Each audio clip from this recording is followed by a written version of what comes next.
세계에서 가장 비싼 그림은 한국에 있다. 세계에서 가장 비싼 그림이 한국에 있으면 기분 좋아요, 안 좋아요? 아주 좋습니다. 좋죠. 예, 자존감 확 살아나고요. 모나리자가 가장 비싼 건 줄 알았어요. 내게 아니래도 좋죠. 네. 그렇잖아, 그죠? 네. 요거는 모나리자보다 내가 1만 불 더 비싸게 해놔서.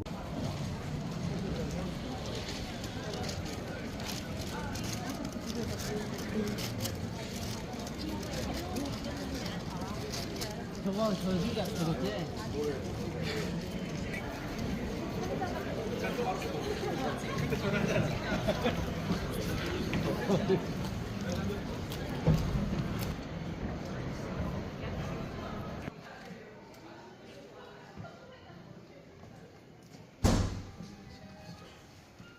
안녕하세요. 어디서 오셨나요? 스님께서 저를 기억을 못 하실 텐데요.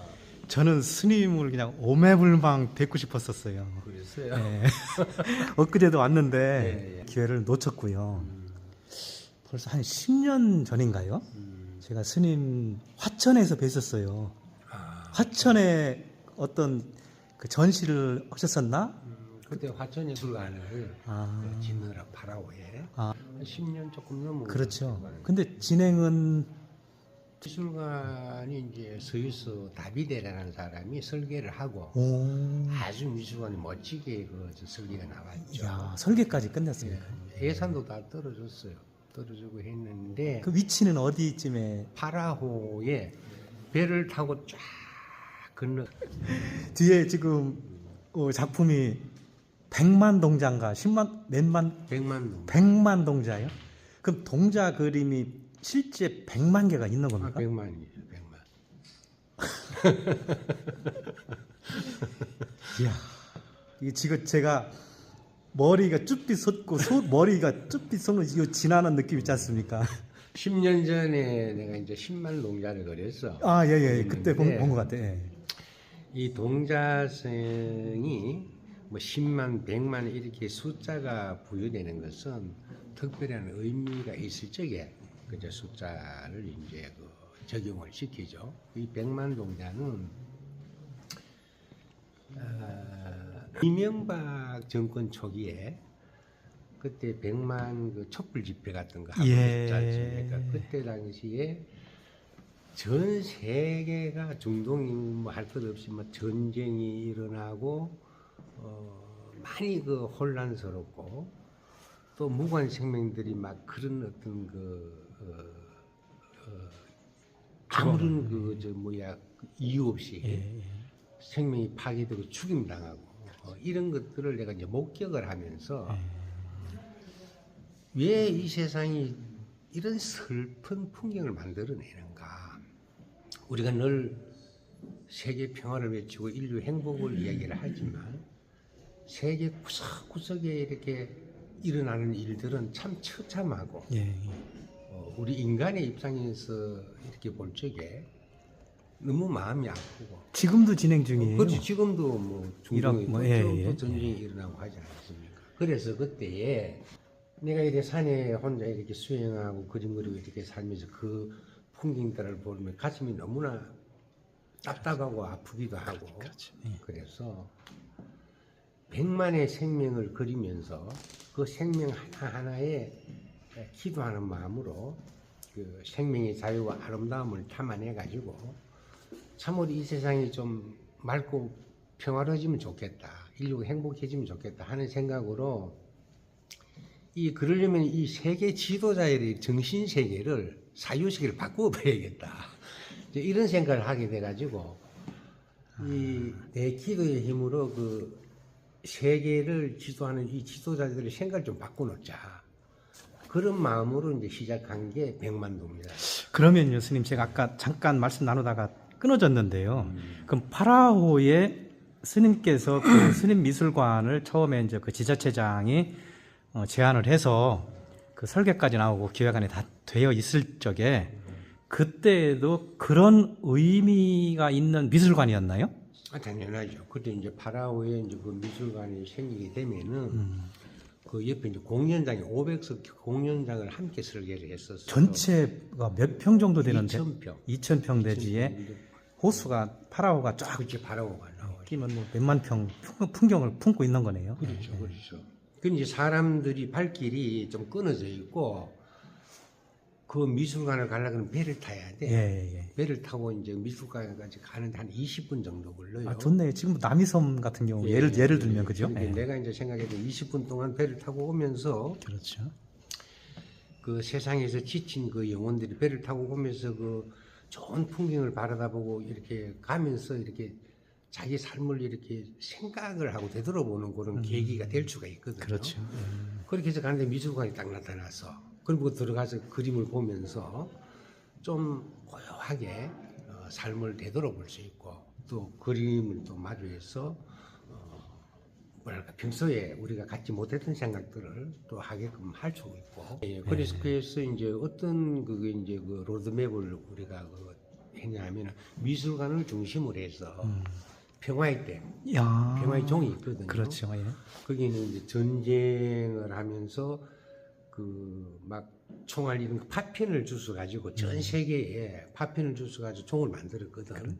그래 전쟁을 이제 그만두자 이런 의미로 그 총을 만들었어요. 그러면 거기에 매년 64개국에서 그 대사관들이 나와서 그 평화의 종에서 무슨 행사를 해요. 그럼 그 대사관 그 직원들이나 그 대사들이 내 미술관을 자연스럽게 통과하게 돼 있어. 예. 그러면 거기에서 이제 그 옆에 내 미술관 옆에 게스트하우스를 양쪽으로 6동 이렇게 짓게 되고 12동이잖아요. 예, 예. 그러면은 전 세계 이제 미술인들이 한 달씩 와서 머물면서 그림을 그리는 거예요. 예. 그리고 이제 끝날 때는 그 그림을 가지고 또 전시를 하고 예. 이렇게 하다 보면은 파라오에 앉아서 전 세계인들과 교류를 할 수가 있는 거예요. 그렇죠. 예. 그래서 내가 원하는 예. 방금 얘기했던 그 인류의 어떤 행복이나 세계 평화의 어떤 메시지를 내가 세상에 안 돌아다니고 가만히 앉아서 그렇죠. 함께 소통할 수 있고 함께 그 일을 펼쳐나갈 수 있는 예. 그런 이제 좋은 계기를 우리가 마련할 수 있게 되죠. 그 이제 미술관 자체는 이제 설계 도면 나오고 이제 거기 이제 그 둘레길 만들고 예. 그렇게 했고 미술관을 이제 짓는 거는 하지를 않았고 예. 준비 과정에 있다가 그 화천 시내에 가면은 화천 갤러리라고 있어요. 예. 그 갤러리가 이제 정갑철 군수님께서 나의 그 홍보관으로 써라 예. 이렇게 해서 이제 만들어지고 거기서 내가 전시를 아, 그때 제가 뵀네요. 그때 아마 방을 갔어요. 예. 그때 한 달간 전시를 예, 예, 예, 했는데 군수한테 내가 뭐라 그랬냐면은 파라오의 허당 미술관을 지어지고 이것도 홍보관까지 짓게 되면은 그 화천에 사는 그 지방 그 지역 작가들도 참 많을 텐데 예. 그들 보기에 그는 좋지가 않다.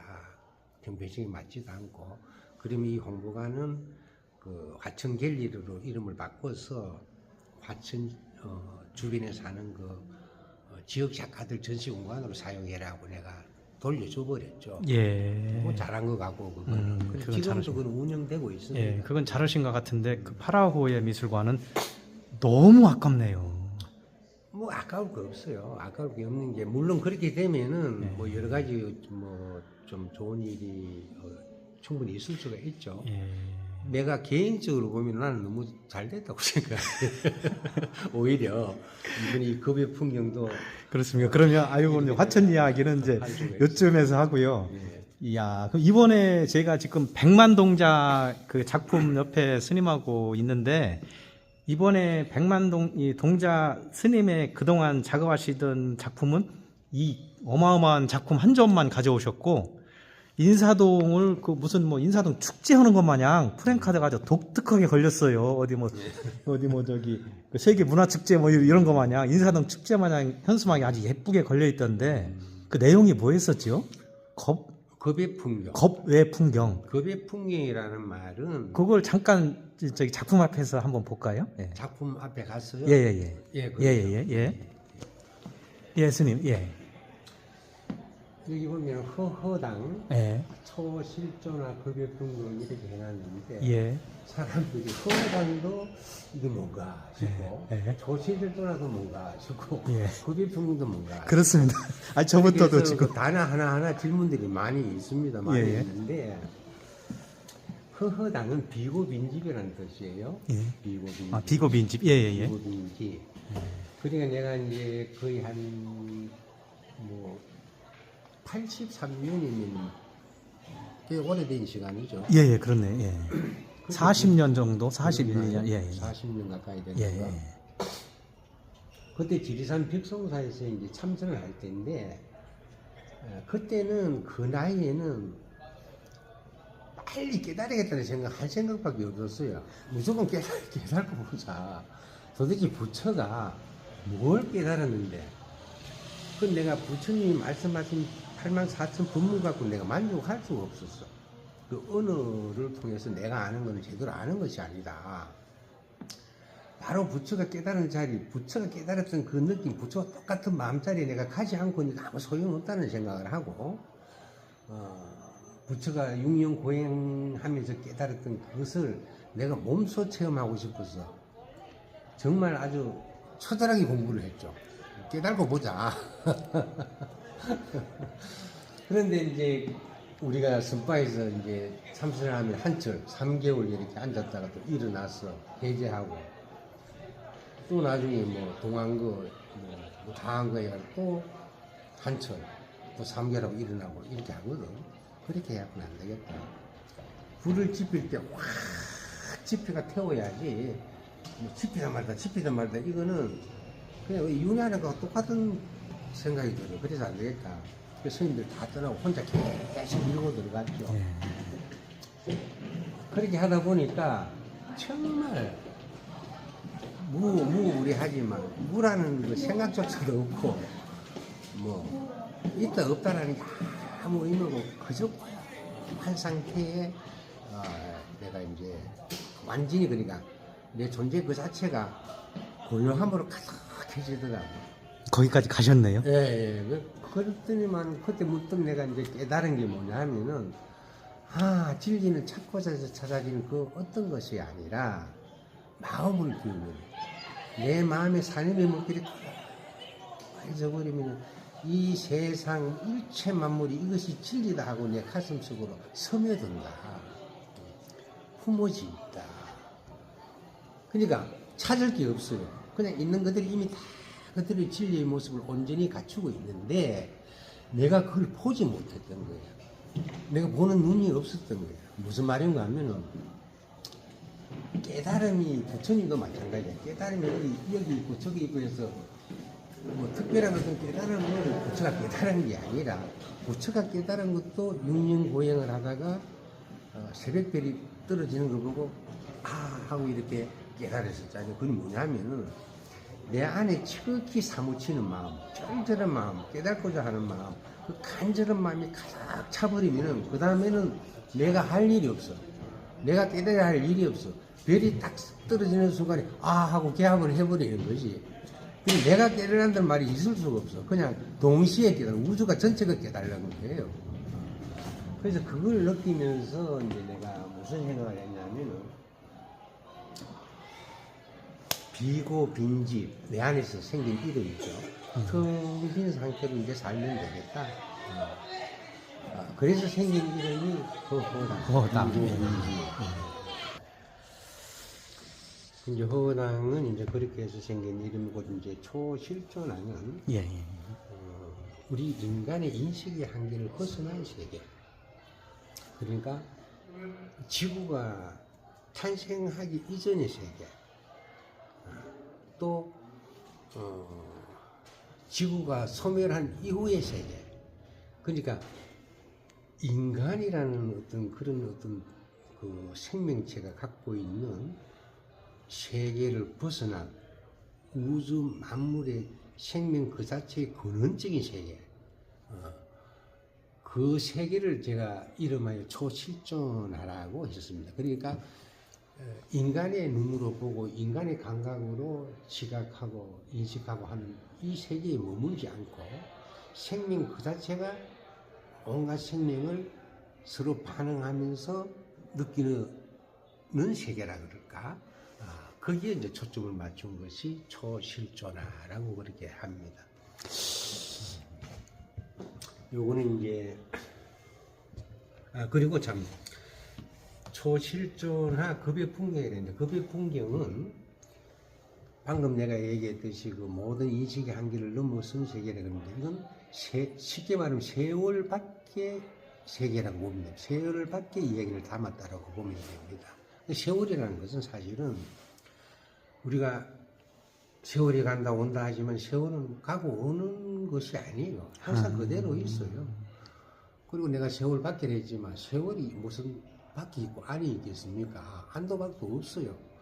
굳이 내가 세월 밖이라 한 것은 우리가 살고 있는 인간이 느끼고 있는 이 범주 안에서 사람들이 머물기 때문에 그 세계를 벗어나서 한번 보자라는 어떤 그런 의미로 그렇게 이름하에 쓸 뿐이지 세월은 안도 밖도 없습니다. 그리고 세월이라는 것도 우리 인간이 만든 이름일 뿐이고 우리가 그 세월을 잠시 스쳐 지나갈 뿐이지 뭐 세월이 어디로 갑니까? 근데 세월은 이마에서 주름으로 오지 않나요? 뭐 주름으로도 오고 스님과 저와 10년 간격도 벌써 세월이라는 이름으로 좀 지나갔으면 뭔가 이렇게 막 변하지 않나요? 오고 간다 해도 거의 다 찰나야 찰나인데 그 찰나가 사실은 우리가 이런 말을 하잖아요. 찰나적 영혼이라고 하죠. 예. 이 찰나가 사실은 영혼인 거예요. 영원한 거예요. 예. 이 찰나가 시작도 끝도 없는 거예요. 이 찰나예요. 예. 우리가 무한이라고 이야기하고 뭐 얘기해야지 그 무한의 어떤 끝이나 무한의 처음이나 그것도 찰나 안에 다 있는 거죠. 찰나와 영혼이 둘이 아니라는 것입니다.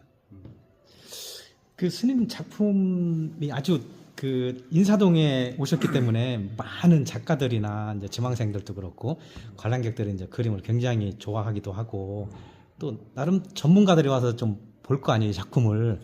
그러면 아주 질문을 많이 받아봤을 법한 질문이 뭘로 그리셨다라든가 이거 붓으로 안 그리시고 이거 어떻게 그리셨어요? 막 스님의 질문들 많이 합니다. 많이 하는데 그렇죠. 예.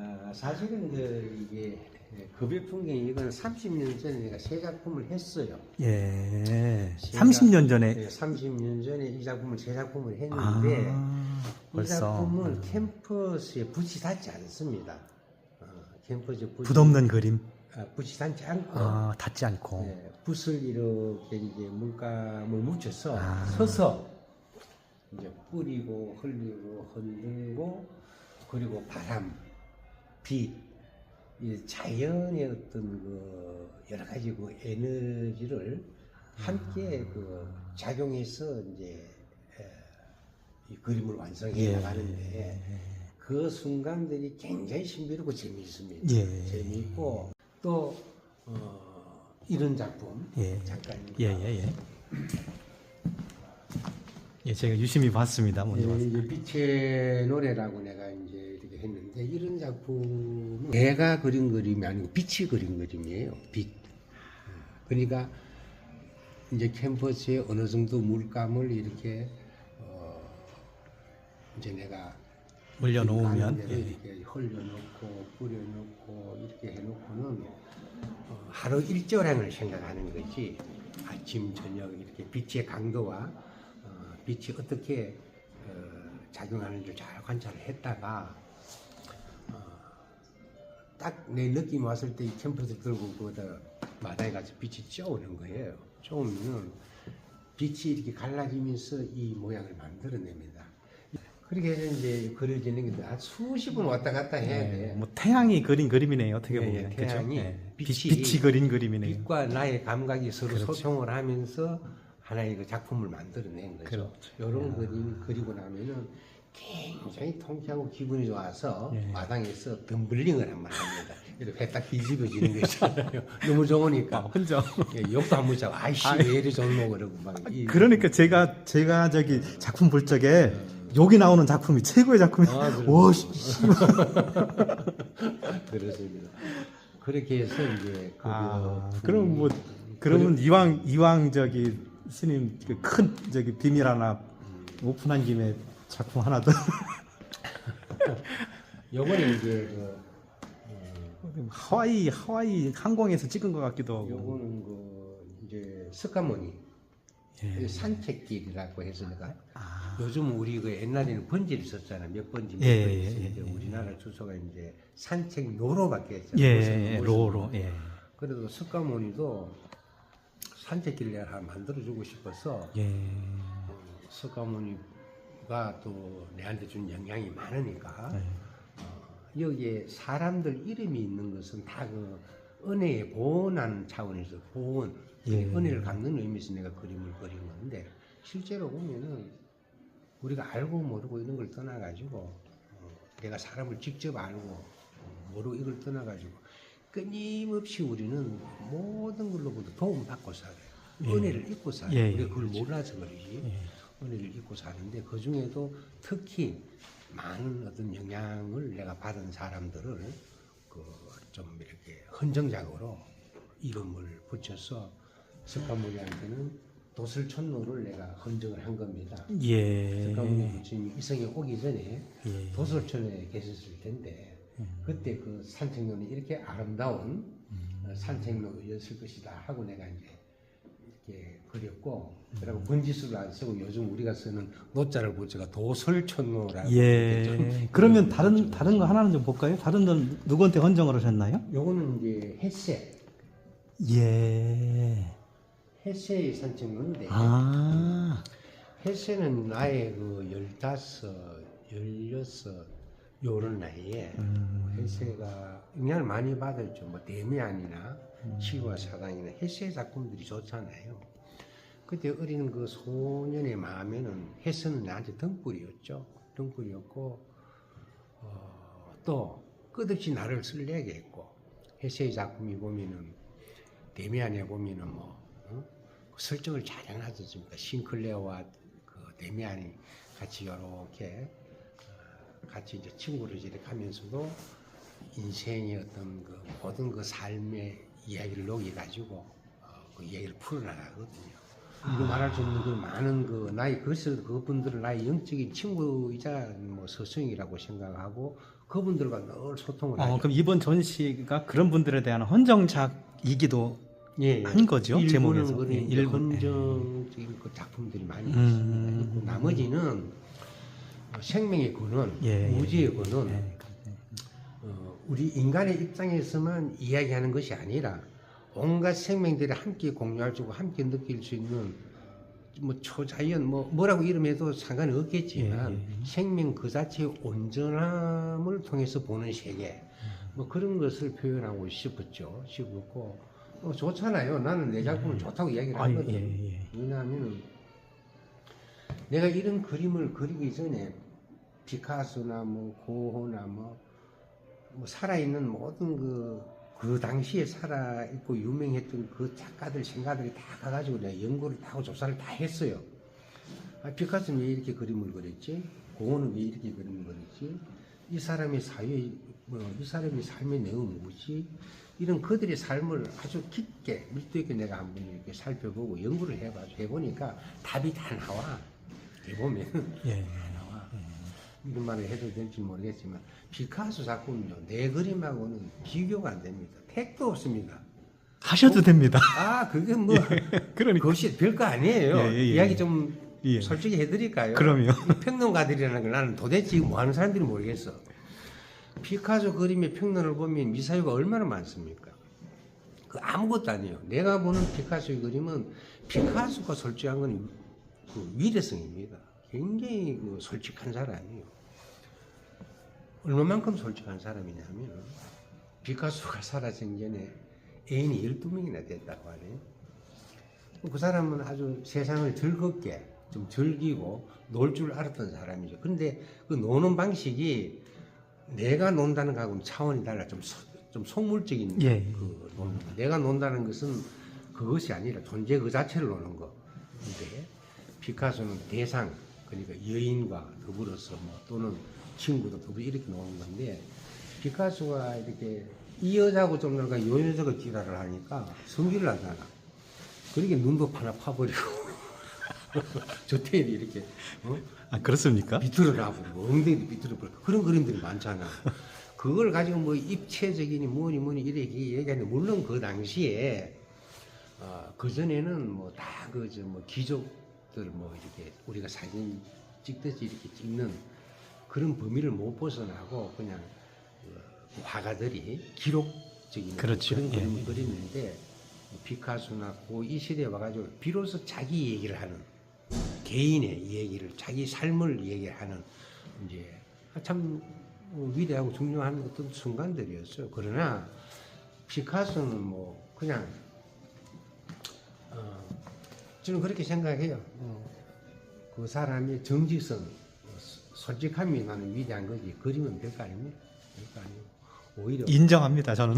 오히려 고흐가 그거. 나는 고흐 그림 훨씬 좋아요. 고흐 예. 그림 앞에 딱 서게 되면 그 사람은 그림을 통해서 깨달으려고 했던 사람이에요. 그림을 통해서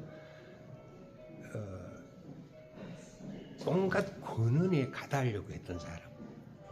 그게 진리일 수도 있고 하나님일 수도 있고 깨달음일 수도 있지만 그는 그림을 통해서 참으로 수행자적인 그런 마인드로 그림을 통해서 자아를 알고자 했고 깨달으려고 했고 그런 어떤 그걸 볼 수가 있어요. 그래서 나는 고흐 그림이 훨씬 더 좋습니다. 예. 제가 스님 말씀 듣느라고 정신을 못 차리고 있는데요. 이제 작품으로 조금씩 이동하시면서 말씀을 해주시겠어요? 예. 아까 그거 얘기하다가 내가 말았는데 예. 겁의 풍경은 30년 전에 내가 새 작품을 하고 붓을 놔버렸어. 붓을 놔면 이유가 뭐냐면은 이 그림은 내가 나이가 들어도 서서하니까 그릴 수가 있고 그 당시에 내한테 그 영감이 온 게 저 화엄법계도 저기 그 백만동자 있죠. 예. 저 백만동자는 하나 동자성 하나하나를 붓으로 다 그려야 되고 그렇죠.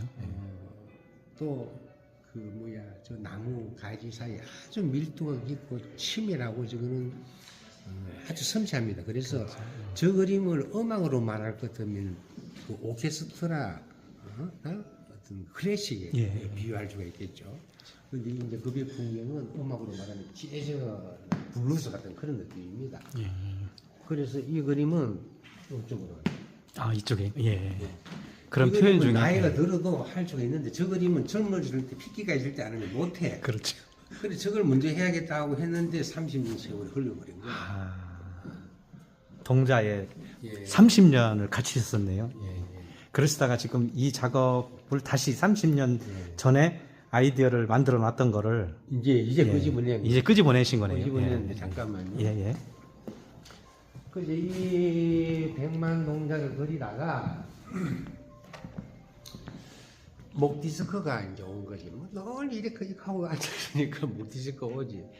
근데 참 묘하게도 목 디스크가 딱 오자마자 현기증과 어지럼증이 복합적으로 몸이 내려앉기 시작한 감당을 못 하겠더라고. 그리고 한 7년 가까이 그림을 못 그렸습니다. 예. 그리고 병원이라는 병원을 다 다녔어요.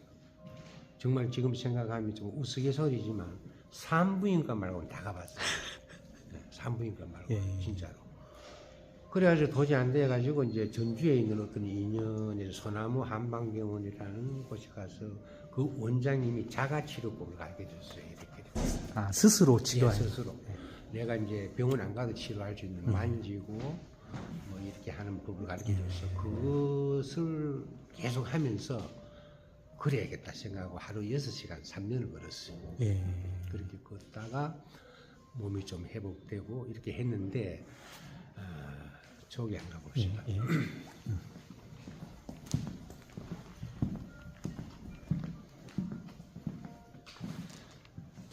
그렇게 걸어도 이게 낫지가 않으니까 이제 무슨 생각을 하게 되냐 하면은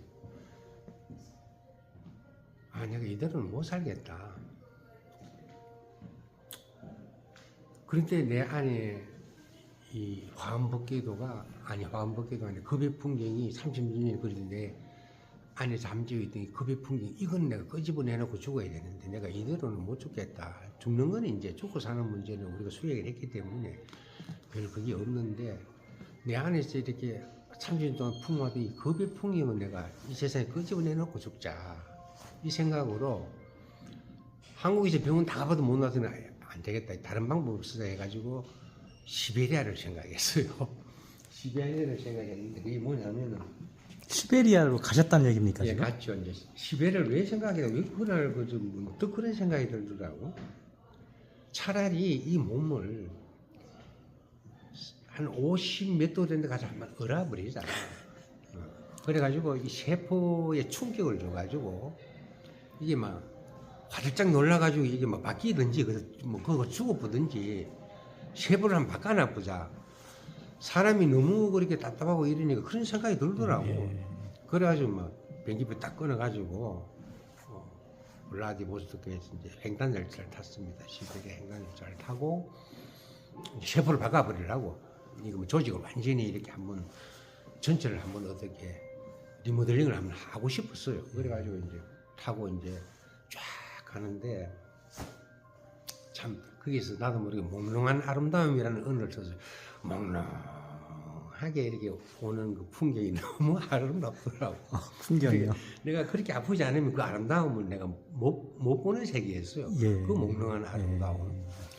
뭘 내가 이제 경험을 했는데 밤낮 없이 가는 거죠? 그 예, 차가. 예, 예, 3일 밤 풍경, 낮 풍경. 이제 모스크바까지 가는 데는 7박이 걸리는데 거기 이제 이르쿠츠 그러니까 바이칼 호수 아론섬이라는 곳이 있어요. 죽어도 그 가서 죽고 싶더라고. 예. 얼리도 그 가서 얼리고 싶고 아름다운 분들 가서 이제 그 이제 이르쿠츠에서 이제 아론섬에 이제 들어가는데 아이고 이제 아론섬에 가서 뭐 그렇게 좀 걷다가 뭐 때가 되면 뭐 가면 되는 곳 가자 하고 갔는데 그 딱 내리니까 막 정말 막 엄청 추운 그 찬바람이 몸을 막 파고드는데 그렇게 추우면서도 기분이 좋더라고. 몸은 막 비틀비틀 하는데 기분이 묘하게 좋더라고. 그게 아마 어쩌면은 내 의지대로 왔다라는 생각. 내 의지대로 죽어도 내 의지대로 죽는 거 좋잖아요. 그거.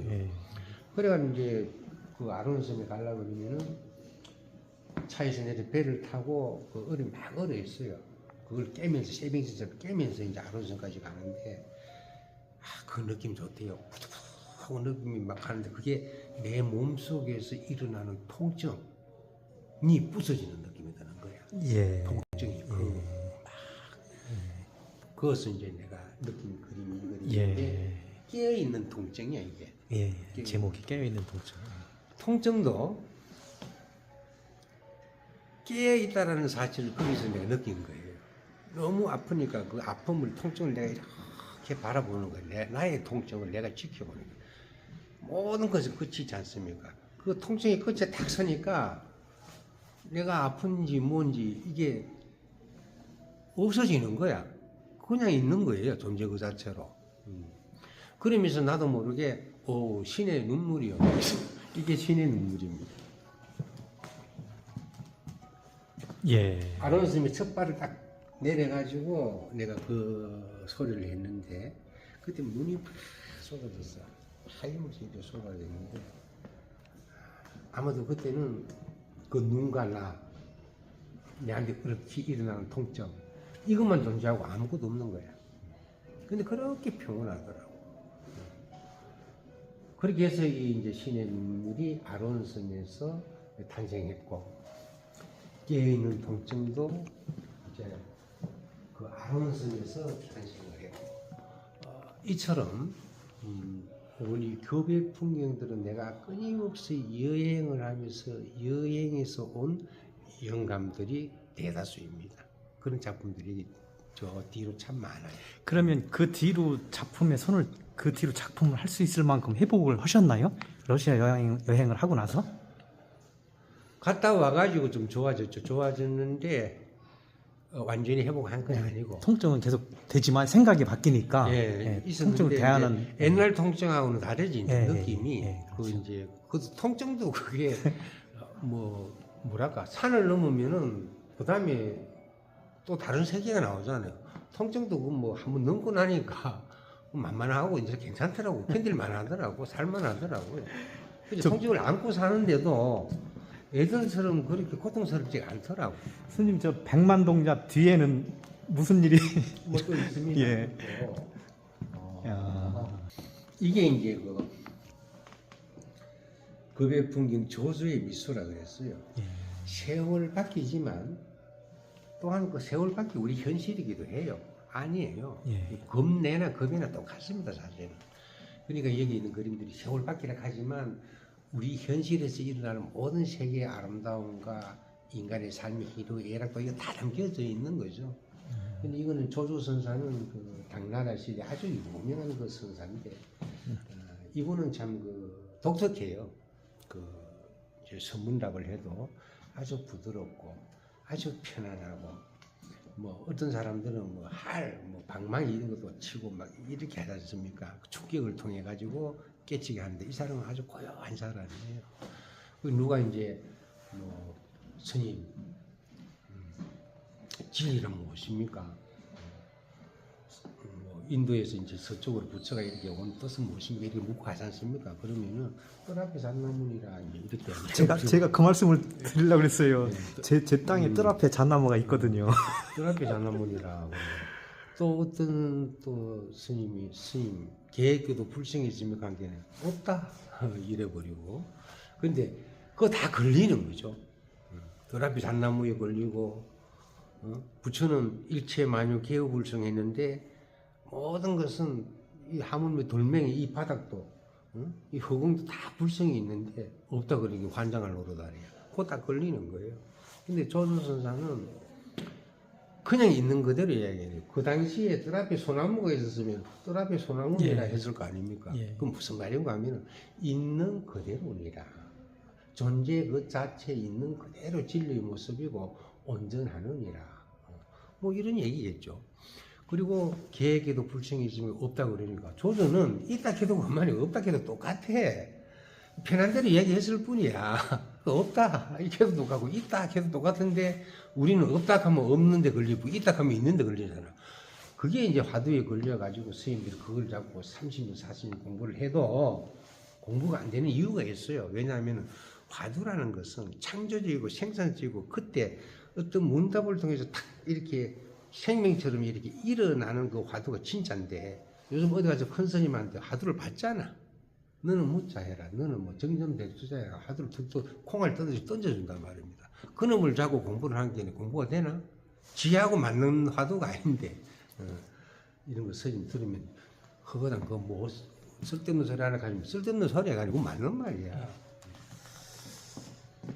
또 뭐 묻고 싶은 거 있으면 하세요. 예. 작품을 조금 한번 쭉 볼까요, 예. 스님?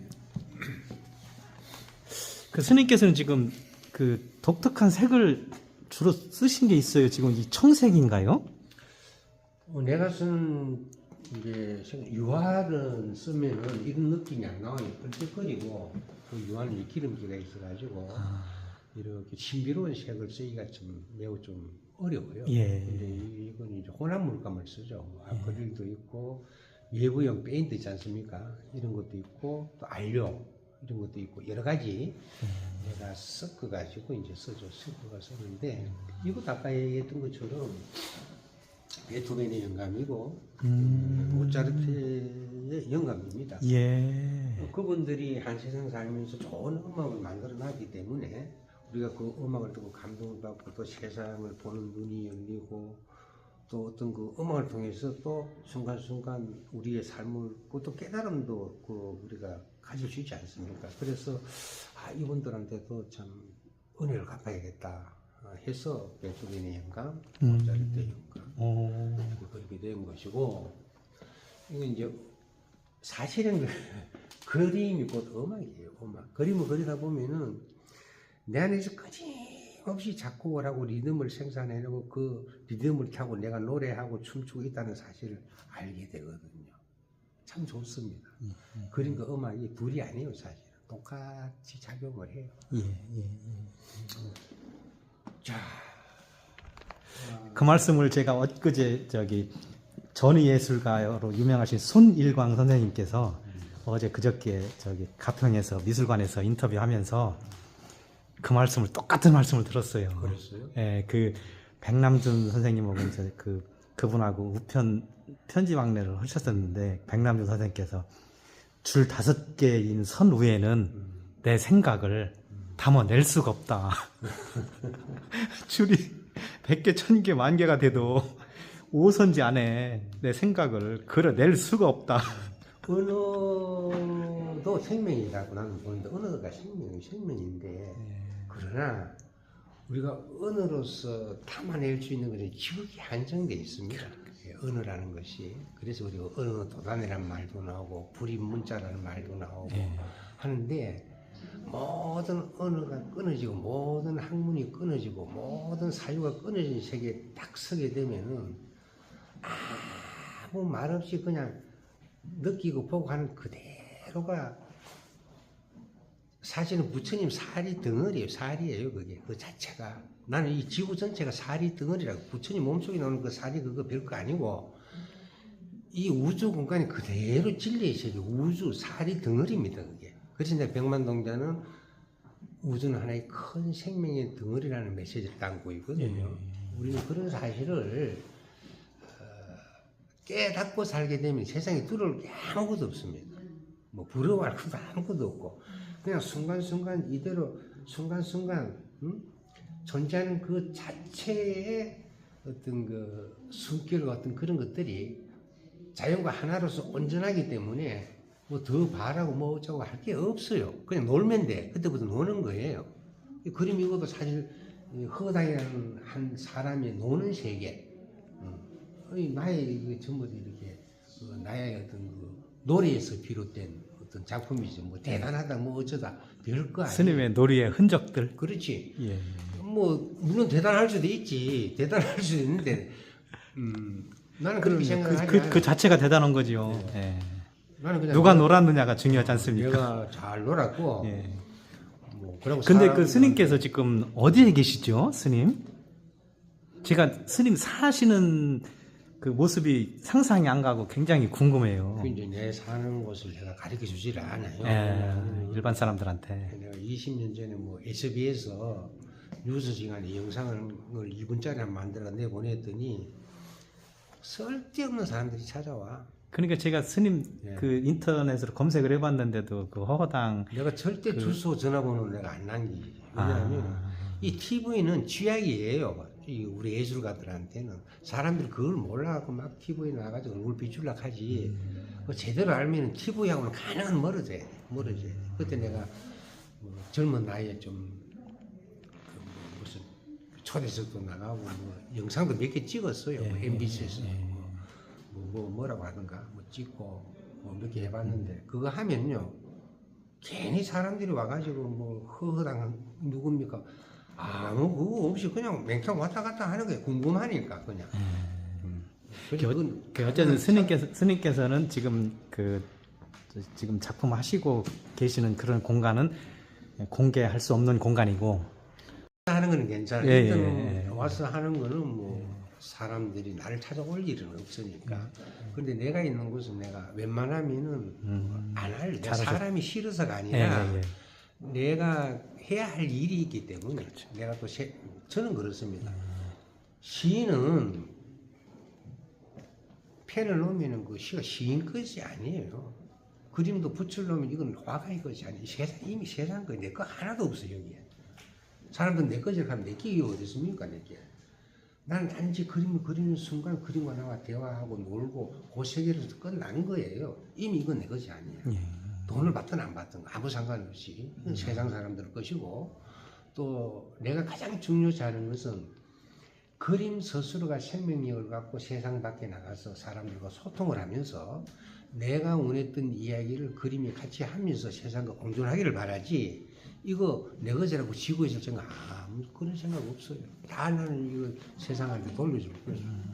달님이 파는 건 내가 좀 쓰고. 예. 그래도 어쨌든 그 스님의 이제 그 우리가 일반 속인들 생각에는 이런 작품을 하신 작가 선생님이나 뭐 이런 분들의 흔적을 그 보고 싶어 하고 찾고 그러잖아요. 그래서 사실 그런 공간들도 어떻게 보면 작품도 굉장히 소중하지만 스님께서 그것도 필요하죠. 계셨던 그런 공간도 문화적으로 봐서도 어떤 유익한 공간으로 나중에 남지 않을까요?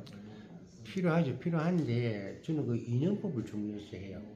작가가 자기 작품을 전시관을 만들고 뭘 만들고 이런 거 하려고 앞서서 막 그러면 안 됩니다. 나는 그거 반대예요. 예, 예, 그건 좋지 않습니다. 예. 왜냐하면은 나는 그리는 그 역할이 충실하고 그리놓고 이렇게 전시 한 번씩 하고 하면은 이것과 인연해서 또 이것을 잘 관리할 사람이 또 나타날 겁니다. 예, 굳이 내가 찾지 않아도 그런 사람이 나타나면 또 그렇게 또 가면 되고 그런 것이지.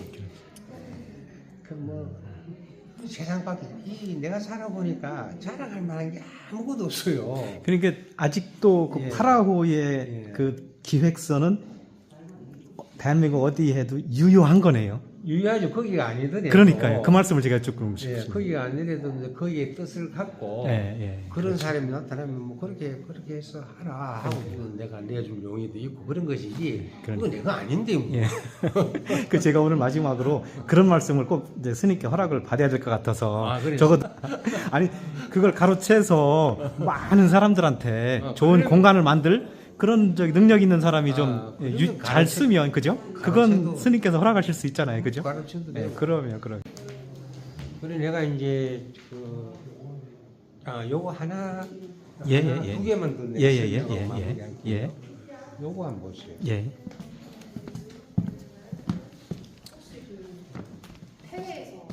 여기에 그 생명의 축제거든요. 생명의 축제. 생명의 축제.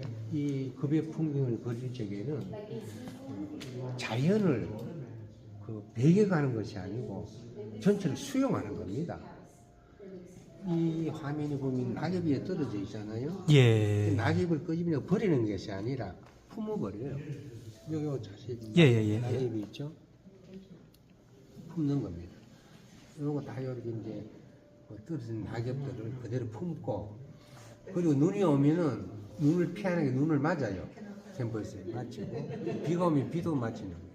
그 자연 풍광을 그대로 담는 겁니다. 담아서 이름이 이제 형상이 이제 이렇게 나타나는데 이거를 생명의 축제라고 이름한 것은 바다와 하늘과 땅이 함께 지금 다구경을 하고 이제 춤추고 노래하는 거예요. 그 생명의 축제. 그리고 이번에 이제 내가 전시를 하면서도 이 인사동 자체를 축제 분위기로 만들어 버리자 해가지고 내가 저기다 막 걸어 버리잖아요. 예. 진짜 그렇게 축제, 놀다가 예, 축제 같았습니다. 예. 이게 이제 세종대왕 건정작인데 이야, 기억입니다. 기억. 기억. 기억이고 가령 시줄이라고 해놨죠. 이게 이제 이렇게 기억으로 아, 이 기억이잖아요. 니은. 네, 기억이고 이건 니은이잖아요. 우리 작가들이 아무튼 이 생각을 무한정 자유롭게 던져놓고 생각을 갖고 놀아야 돼요. 내가 표고를 내 손으로 다 했거든. 여기다가 기억으로 표시해도 누가 뭐라 갈 사람 아무도 없잖아요. 내가 하고 싶으면 기억으로 하는 거야. 니은으로 하는 거야. 그게 보기 좋잖아. 그래서 우리 한글 교재 기억 니은이 그래도 가장 우리가 선명하게 한글 하면 기억 니은 딱 나오잖아요. 그래서 기억 니은만 딱 기억까지 안 가고 이렇게 했는데 이게 이제 우리 우주 공간에서 생명의 에너지가 작용을 하는데 그 작용하는 것들이 이거는 시줄 이렇게 이건 날줄 이렇게 사방으로 이렇게 막 엮이면서 이렇게 생명 활동을 한단 말입니다. 한글이 원래 있었던 것이 아니라 그런 기운과 그런 생명의 에너지를 탁탁 따내가 기억도 만들고 뭐도 만들고 했을 거 아니에요. 그렇게 해서 한글을 만들었단 말입니다.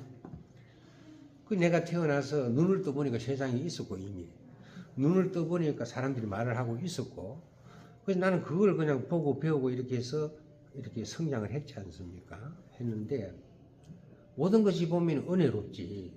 그렇게 해난 걸 내가 쓰고 살았으니까 내가 한글이 없었더라면 어떻게 내 얘기를 표현을 하고 한글이 없었더라면 내가 어떻게 세계 여행을 하면서 돌아다니면서 사람들과 했겠습니까? 그래서 세종대왕께도 은혜를 갚아야겠구나.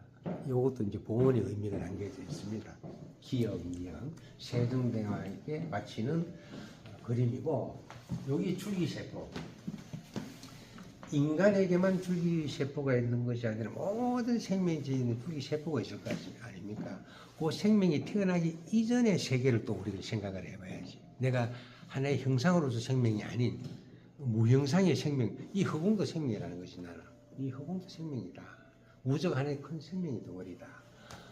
이렇게 나는 느끼고 사는 사람이거든요. 그래서 이 작품은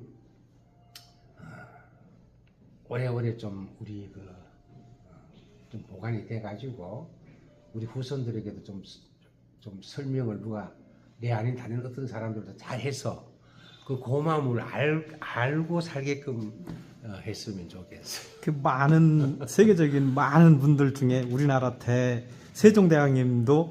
세종대왕님께도 작품 한 점을 헌정을 하셨네요. 저기 또 한 두 개 더 있어. 그분은 누굽니까? 그거는 설명을 여기서. 저기 뭐 저리 가야 예. 가겠습니다. 예.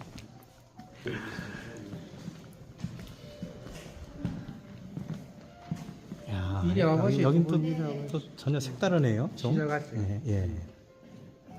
외국 사람이 있다고 써버렸어요? 예. 이 세종대왕이 있죠. 예. 이것도 세종대왕 헌정작입니다. 아, 요거는 기억을 만점에 대한 기억을 이렇게 해놨잖아. 예. 니은. 니은도 관만. 이렇게 색깔이 안에 빨갛잖아. 예. 표구의 요 색깔도 안으로 좀 이렇게 조화를 이루어가지고 해놔서 보기 좋지 않습니까? 이렇게 저기 작품을 옆으로. 옆으로. 그리고 공간을. 또 예. 이 공간도 그러니까요. 이렇게 할 수 없어. 이렇게 바짝 붙여가지고 예. 이렇게 했고. 그러게 이쪽 공간도. 이거는 예. 이리도 붙여가 했고. 예, 그랬네요. 예. 조차는 자유롭고. 그리고 요거는 이제 겁의 풍경 세종대왕 헌정장인데 요거는 우주의 심장입니다. 예. 요거는 우주의 맥박이고. 우주의 맥박. 맥박. 우주에도 심장이 있고 맥박이 있어요. 맥박. 심장과 맥박. 우리한테만 심장이 있고 맥박이 있는 것이 아니라 우주에도 심장이 있고 맥박이 있고 저기 가면은 하늘 허프라는 게 있어. 하늘도 숨을 쉬어. 허프가 있어. 근데 왜 우리는 그런 생각을 안 하냐면은 뭐 안 해도 상관이 없지만 그런 거 한 번쯤 이렇게 생각해보고 살면 훨씬 더 세상이 여유롭고 재미가 있다니까. 그리고 내 개인에만 이렇게 속한 것이 아니라 온갖 생명들에게 내가 같이 하나로 작용하고 있다는 것을 느낄 수가 있거든. 우리는 다 하나예요, 하나.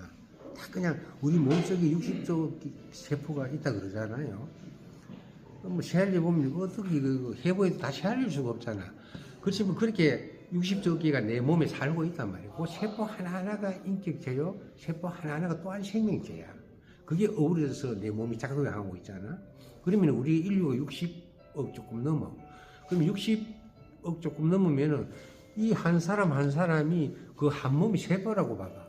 스님 아까 제가 먼저 번에 왔을 때 작품 가격을 보고 깜짝 놀랐었거든요. 거기 한번 가볼까요? 뭐 놀랍니까?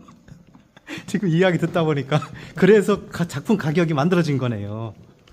뭐 이거 놀랄 거 하나도 없잖아. 뭐 11조 9천만 불인데 예, 그 하나로 나는 이거 계산해보지도 않았어.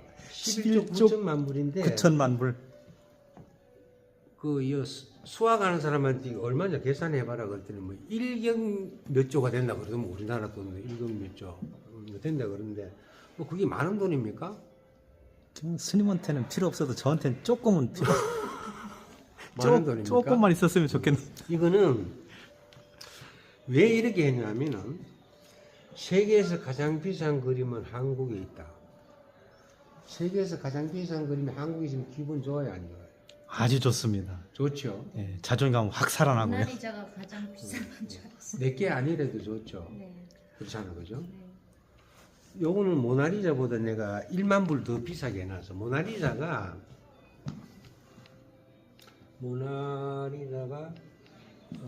8억 7천만 불이 지금 현재 인터넷에 나와 있는 거. 근데 요거는 9억 7천만 불 내놨어요. 내가 왜 이렇게 했냐면은 내가 전 세계 미술관을 다 다녔어요. 다녔는데 그림을 자세히 보면 모나리자 그림은 괜히 우리가 이제 막 유럽이나 미국 이런 문화를 받아들여 책에서 읽고 하면서 아무것도 모르면서 위대하다 하고 살았거든요. 별로 이 다빈치 그림 모나리자 작품이 이거하고 비교가 안 돼. 나는 인생을 깨닫고 그림을 그리는 사람이고. 허허 웃어도 됩니까? 웃어도 괜찮아. 이쯤에서. 그래서 내가 이렇게 하는 거는 다른 의미 없어요. 내가 나는 자본주의로부터 해방된 사람이야. 한국인의 자존심, 자부심을 좀 난 세워주고 싶어. 세계 나가면 내가 이대로 전시할 거야. 세계에서 가장 비싼 그림은 한국이 있다로 해서 이거 그대로 내가 이번에 파리에서 이제 그 초대를 받아놨는데 가면은 이대로 내가 할 거예요. 요 그림은 잘 안 팔릴 것 같은데요. 안 팔리도 상관없어. 우리 여기서 내려놓으셨다고 하는데 안 팔리도 상관없어. 왜? 이렇게 해서 내가 그렇게 놀아주면은 멋있습니다. 우리 후손들이 세계 여행을 밖에 나가면서 애들하고 저기 친구들과 이야기를 할 거 아닙니까? 걔들 할 얘기가 많아. 니체 이야기, 뭐 헤세 이야기, 다 각 나라의 한 개인의 인격을 통해서 그 나라의 대명사들이 존재해요. 톨스토이 하면은 러시아가 생각나잖아. 그렇죠? 헤세 하면은 독일 생각나죠. 사르트르 하면은 프랑스가 생각나죠. 하다못해 체게바라 하면 쿠바가 생각나잖아. 하다못해 히틀러 하면 독일 생각나잖아.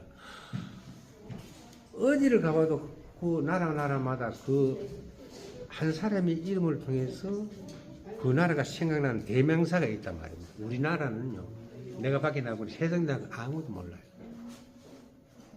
세종대왕을 연구하는 사람 아니에요. 그래서 이순신 모릅니다.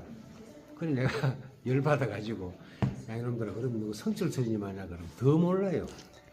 경은은 더 모릅니다. 그게 무슨 얘기가 아니냐면은, 우리끼리 위대하다, 큰 스님이다, 대단하다, 집안 단지만 하고 사는 거야. 세상 밖에 나가서 아무 짓도 못하고. 얼마나 부끄러운 일이야. 그래서 나는 그걸 깨버리고, 이제 우리도 나가서 가면은, 100만 동자면, 코리아. 이런 아이들한테 자부심을 심어주고 싶은 거예요. 그게 내 꿈이야. 아니, 꿈이라는 건 좀 그런데, 그 정도는 하고, 놀다 가고 싶어. 참 나는 가장 내가 많은 생각을 했을 때가 16, 17 요때 같아요. 정말 내가 누구인지, 삶은 무엇인지, 삶과 죽음은 무엇인지, 인생은 뭔지, 여기에 대한 그러면 출가를 언제 하셨습니까? 그다음에였죠. 그 다음에요. 그다음에 그때 그 생각을 가장 많이 했던 것 같아요. 그래서 그때 당시 학교 공부 안 하고 거기 일본말인데 그렇게 일본말을 쓰지 않으면은 실감이 안 나. 사부링이라고 그래. 사부링이라는 말이 뭐냐면 집에서 엄마한테 학교 갔다 오겠습니다 인사하고 와가지고 산으로 휙 빠져가지고 놀다 오는 거. 그걸 사부링이라 그러는데 그걸 내가 참 많이 했습니다.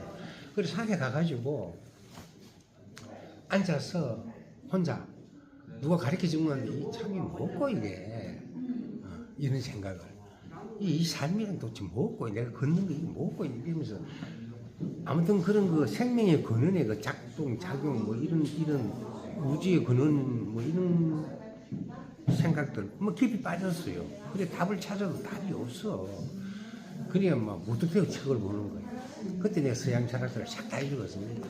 웬만한 건 뭐 해겔부터 시작해서 뭐 칸트 뭐 요즘 뭐라 그러냐 뭐 야스퍼스 뭐 많이 읽었죠. 실존주의 철학도 내가 다 뭐 사르트르 뭐 이런 사람들 그 중에 내한테 답은 안 줬지만 정말 폭포수처럼 내 영혼을 흔들어 버린 사람이 그게 니체라는 사람이에요. 그 답답한 마음이 이제 그 내가 경상북도 고령인데 고령 조그만한 서점에 들어갔는데 책에 딱 이렇게 적혀 있어. 짜라투스트라는 이렇게 말했다. 이렇게 적혀 있는 눈이 번쩍 뜨이더라고. 그게 무슨 말인지도 모르고 어디에 꽂혔냐면 이렇게 말했다에 꽂힌 거야. 야, 이렇게 말했다라고 확실하게 얘기할 수 있는 사람이라면 무언가가 있겠다. 그래서 그 책을 딱 들었는데 기분이 왜 그렇게 좋은지 펼쳤어요. 펼치니까 아무것도 모르겠는데 속이 시원한 거야. 그 니체의 그 산문이 아주 유쾌하게 흘러가죠. 지금도 내 몸속에 그 니체의 은혜가 문신처럼 박혀 있어가지고 평생 까먹지 않고 내 입에 그냥 이렇게 딱 못이 박혀 있어요. 내가 이제 지금부터 그 구절을 한번 내가 낭송을 해볼게요. 이렇게 돼 있어요. 그대 벗들이요. 멋이잖아요. 그대 벗들이요. 멋있잖아요. 오케이. 그대 벗들이요. 참으로 그대가 나를 대반한다면 나는 비로소 그대 벗이 되겠노라. 이런 구절이 있습니다. 거기서 뭔지는 모르지만 내 가슴이 폭포처럼 그냥 이렇게 막 뭐랄까 폭포를 맞은 기분이고 뭔가 이렇게 절단에 막 몸이 이렇게 자지러지는 그런 기분이 들었어. 근데 그게 무슨 말인지 몰랐는데 출가를 해서 그걸 알았다니까. 출가를 해가지고 잘 오세요. 지금 인터뷰하고 있으니까 듣고 같이 놀아도 됩니다. 그래 이제 출가를 해서 그걸 알게 된 이게 뭐냐면은 임재선사가 부처를 만나면 부처를 죽이고 조사를 만나면 조사를 죽이라 이런 말이 있습니다. 멋진 말이잖아요. 부처를 만나면 부처를 죽여버려라. 조사를 만나면 조사를 죽여라. 그 얘기는 부처의 몸을 죽이고 부처를 죽이라는 얘기 아니에요. 부처를 만나면 부처를 넘어서 가고 걸리짐 없이 조사를 만나면 조사에서 넘어서 가라. 넘어서 가라라는 얘기거든. 반야신경이 아자아제 바라아제 파라성아제 모지사바가 넘어서 가라라는 주문입니다. 걸림없이 어떤 것도 부처한테도 걸리지 마, 진리조차도 걸리지 말라는 얘기지. 근데 니체 그 말을 한번 다시 되돌려 봅시다. 그대 못들여. 그대가 참으로 나를 배반한다면 배반이라는 말도 또 어느 선택을 참 잘한 것 같아. 배반. 그대가 나를 더 이상 의지 않고 나 없이도 너 스스로 홀로 갈 수 있다면은 내가 비로소 너의 벗이 되어주마. 너 스스로 세상을 살아갈 수 있는 깨달음을 갖고 네가 간다면은 나의 너 옆에 서주마. 벗이 되어주마. 이게 얼마나 멋진 말입니까? 그게 니체의 말이었거든요. 스님 여기까지만 하겠습니다. 예. 이 감동 이후는 없을 것 같아요. 여기까지만 하겠습니다. 예. 긴 시간 너무 고맙습니다. 아이고 그냥 뭐 제가 그냥 뭐 어마어마한 복을 받은 것 같아서 잘 놀았습니다. 제가 널리 펼치겠습니다. 감사합니다. 고맙습니다.